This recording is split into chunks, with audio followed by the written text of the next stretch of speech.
What's up, people? It's your favorite cousin, Rich. And let's talk about modern divorce. Yes, modern divorce. You see, people have always been getting a divorce. Marriages have always ended. So nothing's new. But the reasoning behind why people are getting divorced now is different. See, before people would get divorced because of infidelity, outside kids, finances, lying, stealing, stuff that really mattered. Stuff that was, heartbreaking. Stuff that took trust away. That's why a lot of people got a divorce. But now you see this epidemic of women leaving their husbands, and he was the perfect husband. He's the perfect husband.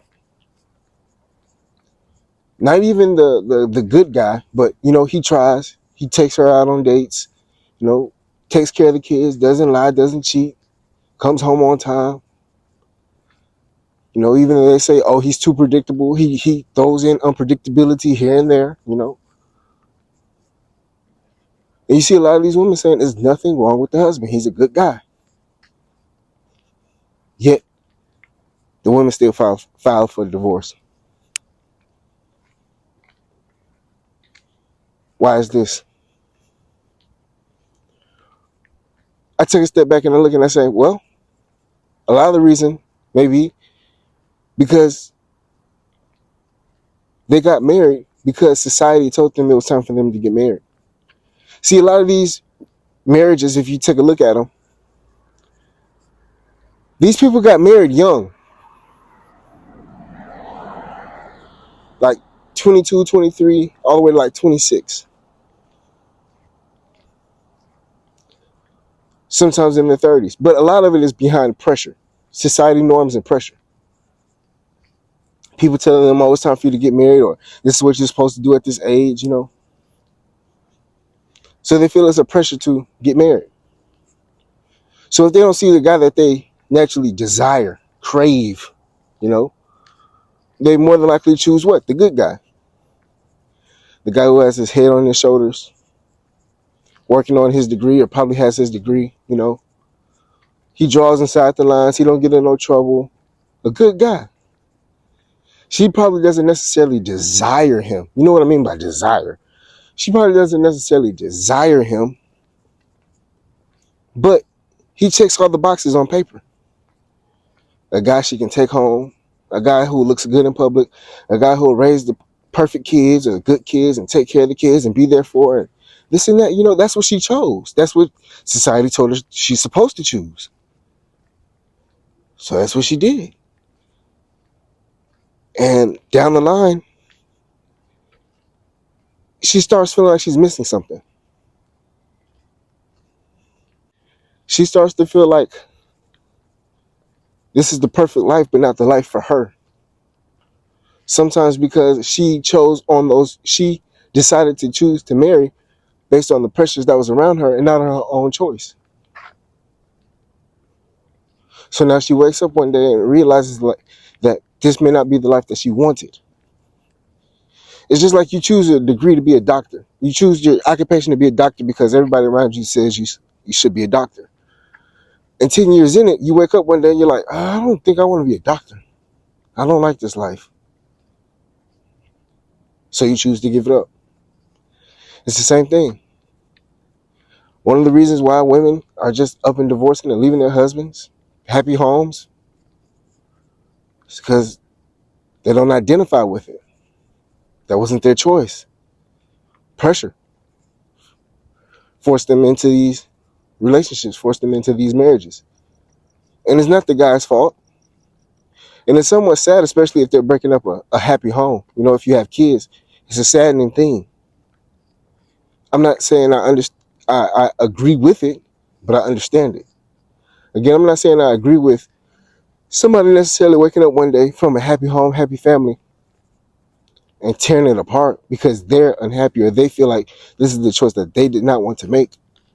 I'm not a big fan of that because This brings in more trauma, especially for the kids. But like I said, I understand it.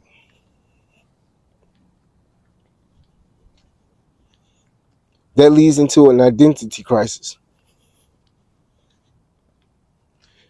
Especially when I said, when they get married young, you don't really know yourself. And this is a big thing that's going on in society now. Nobody really knows themselves. They associate themselves with, their degree or their job or what type of group they feel that they fit in with that society has told them because they feel comfortable there. But you haven't been tested by life to really know who you are, to really know what you like.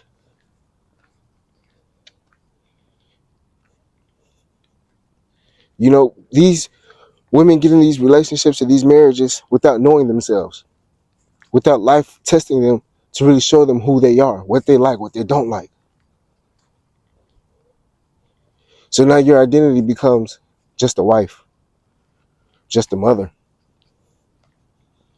a supporter. You feel you don't have any tangibles or have no real identity outside of that. So they feel empty. So now they have to go search for that. Again, the sad part is that they have to break up a happy home. And it may not be happy for her.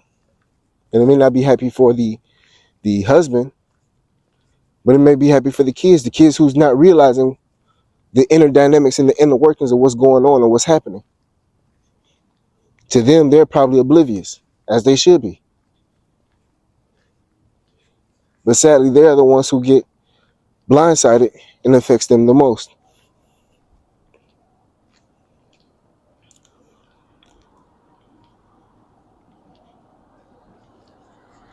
When she feels like she never had the freedom to explore her individuality, to really find out who she was.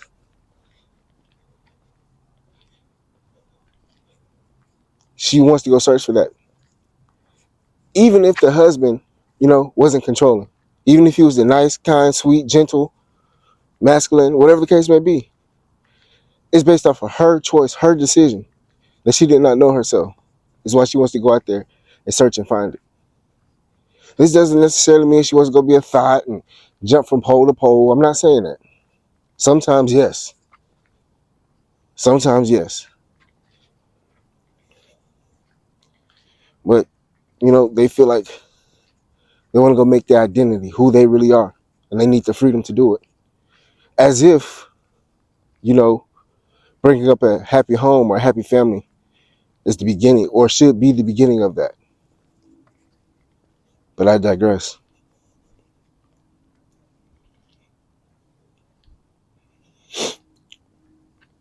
On top of this, now we have the media, where all the talking points are, if you're not happy, leave. No matter how good he is, if you're not happy, leave. Put yourself first. You got to always live your best life. You deserve more. Don't settle. You can always reinvent yourself no matter what. This grass is greener on the other side mentality that's being spread constantly and consistently.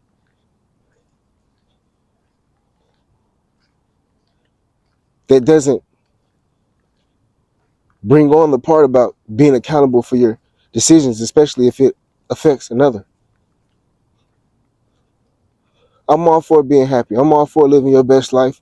I'm all for that. But when you've made certain decisions and you bring other people in it, especially minors, especially kids, that's the number one priority, not your happiness. You got to find your way around that. You got to navigate around that. If you aren't happy because of the decisions that you made, but everybody else is happy, kids is happy, husband is happy, that's the decision that you made. But I don't think a lot of people think before they make the decision that the grass is greener on the other side. We're so caught up in that, oh, it's better over there syndrome, that people don't really count the blessings that they have at their hands. Women forget that good husbands, good men, good fathers, good providers, good protectors, they're rare.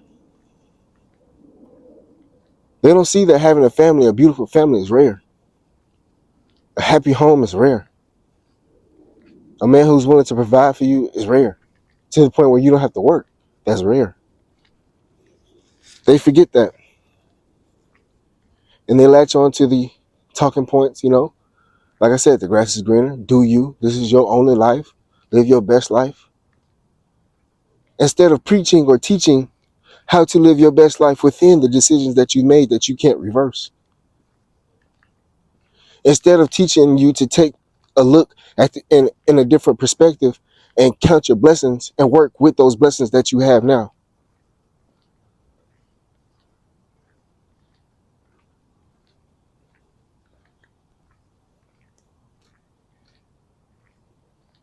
That's how I feel.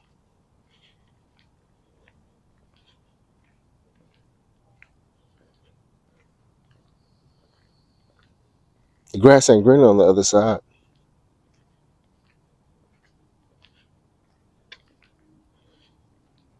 And lastly, which relates back to the first topic, was that they got married for the wrong reason. Money, stability, family approval. This whole infatuation of being married and my big day and, oh, it's finally going to be happy wife, happy life. Sometimes, a lot of people get into relationships and marriages to avoid loneliness, get over heartbreak, selfish reasons.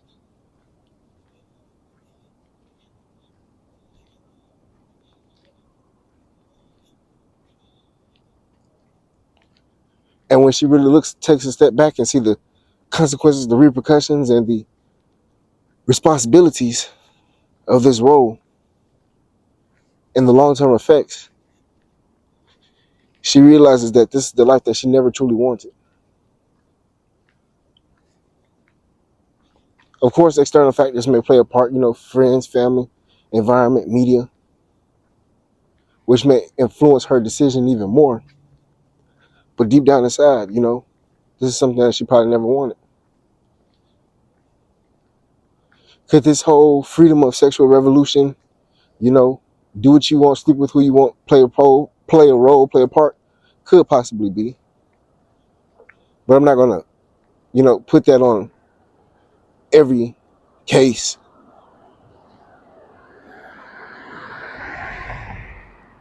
Because to me, that would just be part of the propaganda that spread that, live your best life.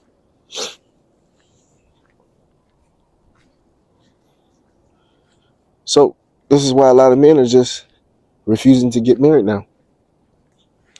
Because they see there's no point in being your best self, trying hard, working hard, providing, doing all this, for somebody to wake up one day and figure out that they made a decision that they never wanted to make, or made a decision that didn't really fit them or suit them. And now everything that the man does go down the drain. And the funny thing about it is that when these women get these divorces, it's not like they're saying, okay, I'm going to leave you with all the money. I don't want no money. I don't want no cars. I don't want no nothing. I'm just going to go figure me out. It's not you, it's me. They still take half. They still take the kids. They still need the financial support. And to me, that's the worst part about it. Like I said, if you want to go divorce somebody, if you're in a relationship or a marriage and you have no kids and you feel like you need to go live your best life, cool, by all means. You're not affecting anybody but somebody else, or you're not affecting any kids. So it's a little bit easier. But once you bring kids into this situation, to me, you're being selfish. If you can't figure out how to work with your partner, tell your partner the truth. Really tell your partner, I don't know why I got married, and y'all work on this together, and you find out a solution, and not just be selfish. If you don't do that, then, I feel like that's wrong. Especially if it's a good person, especially if it's a good man. And especially at one point you were attracted to him or you desired him. But the outside sources and outside influences have told you to leave.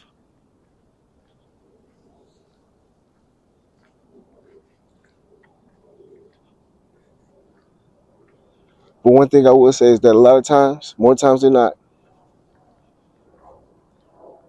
when they toss back out into the streets, they realize that the grass was not greener on the other side. Anyways, I hope this can help somebody today. It's your favorite cousin Rich. Y'all be safe out there. Love and blessings.